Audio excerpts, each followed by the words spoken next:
श्री हरिवंश महाराज जी, आपके चरणों में कोटि कोटि प्रणाम। महाराज जी, एक विधवा स्त्री की क्या दिनचर्या होनी चाहिए ताकि वो श्री जी को प्राप्त कर सके? एक जैसे साधु की दिनचर्या होती, विधवा होना कोई मतलब दुर्भाग्य नहीं है मेरी समझ में, क्योंकि मृत्यु लोक है।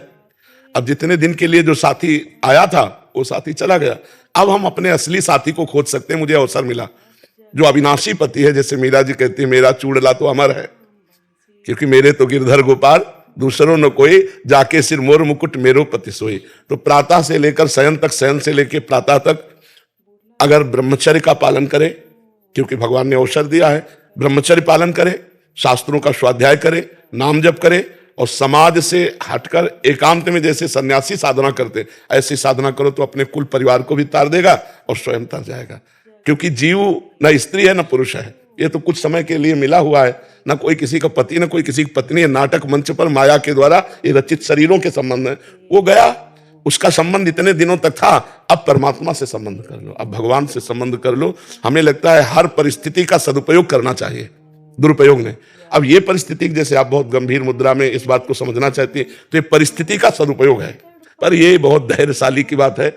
नहीं तो कल परसों एक प्रश्न था हमारे, उसमें यही लिखा था कि अब ये अकेलापन सहा नहीं जा रहा, मतलब ऐसा लग रहा है कि दूसरी शादी, नया कोई जीवन साथी चयन कर लें, मतलब वैधव्य हो गया था। अभी 4-5 और बहुत फिर इसमें कोई विलय सेट हो पाता नहीं। तो पहली बात होती है कि जो स्वीकार करता है उसकी हे बुद्धि होती है सामने वाले के प्रति, और उसकी दैन्य बुद्धि होती है। वो बहुत मतलब हमें तो लगता है कि अगर सह जाए तो आजीवन ब्रह्मचर्य रहकर भजन करना चाहिए।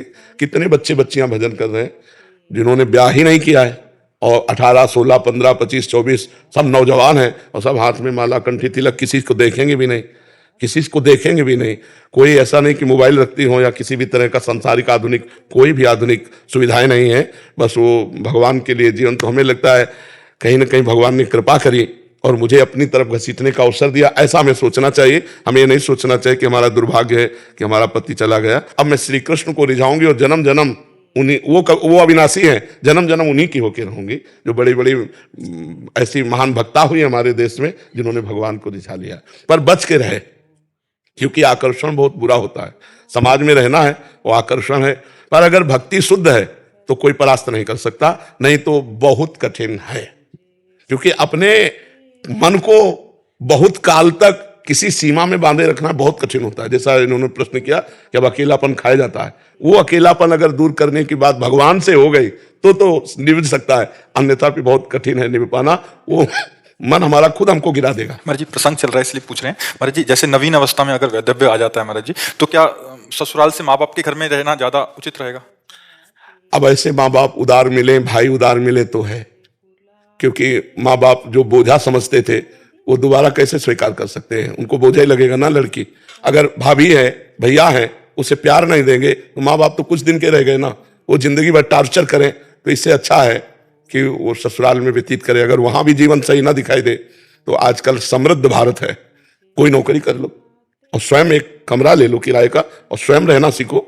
हमारी भारत की लड़कियां तो बॉर्डर पे भी लगी हैं, और अपने धर्म से चलो और अपना जीवन जीने सीखो। जीवन अब वो समय नहीं है कि घर की बातें सहते रहो, और विधवा हो गई तो घर के लोग टॉर्चर कर रहे हैं, कठोर शब्द बोल रहे हैं। नहीं, कोई नौकरी कर लेते हैं, कोई व्यापार कर लेते हैं और अपना जीवन जीते हैं, इस तरह का नहीं।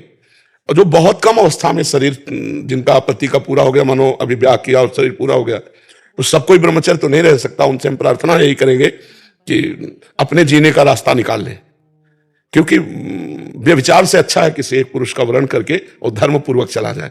अगर हम ब्रह्मचर्य नहीं रहेंगे तो व्यभिचार करेंगे, व्यभिचार करेंगे तो बिल्कुल नरकगामी हो जाएंगे। इससे अच्छा है कि हम किसी एक पुरुष को स्वीकार करके धर्म पूर्वक भगवत आराधना करते हुए फिर चले। और जिनको ये हिम्मत है तो कदापि किसी की तरफ आंख न उठाए और अपने जीवन को जीना सीखे, क्योंकि भगवान ने आपको बल दिया है, कोई बाल बांका नहीं कर सकता। यमुना बाई थी, गंगा यमुना बाई, तो जो ब्रह्मचर्य रहता है उसमें एक सुंदरता आ जाती है, ब्रह्मचर्य एक तेज है।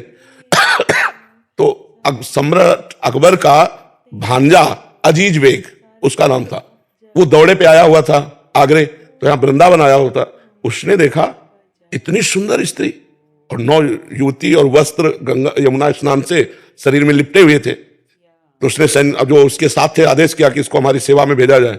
बोले नहीं, ये तो संत हैं, कोई संसारिक पुरुष नहीं है, ये नहीं आएंगे। अब उसका मन गलत हो चुका था, वो पदवी पे था। तो उन्होंने कहा अगर आप किसी भी तरह का शासन प्रयोग करते हैं तो समाज बिगड़ जाएगी। तो 2 वेश्याएं उसने खरीदी और कहा, परिचय दिया कि उनको किसी भी तरह छल के द्वारा हमारे पास लाओ। और वैश्याओं ने साधु वेश धारण किया। रसिकानंद वाले में पूरा चरित्र है। और उनके पास जाने, साधु वेश का तो आदर किया जाता है, मतलब कोई भी कैसा भी हो साधु वेश में आए तो उस वेश का आदर किया जाता है। प्रणाम नमस्कार, बैठी, थोड़ी देर भगवत चर्चा हुई, चली गई। 4-6 दिन रोज आने लगी।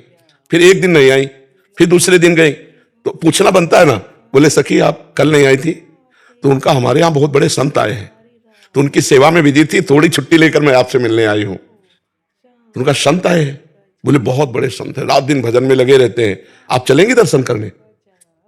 उनको वैसे तो वृंदावन से कहीं जाती नहीं, पर मथुरा की बात है, मथुरा में टिका हुआ था वो, तो चल सकती हैं। तो उनका फिर चलो। अब उनकी तो बात बन गई, पैसा इसी बात के लिए थी, वो नाटक करके उनको वहां महल में, तो उनका संत है। हाँ, तो उनका हाँ, तो उनको लगा कि संत है, चाहे महलों में रखो चाहे झोपड़ी में, उनकी क्या स्थिति हो, तो महापुरुष होते हैं। और जे ही अंदर गए तो बाहर से उसने दरवाजा लॉक कर दिया। तब उनको लगा कि कुछ गड़बड़ है क्या। अंदर की तरफ देखा तो बादशाह का भांजा। तो तुरंत अंदर से भगवान का चिंतन किया, प्रभु में फंस गई।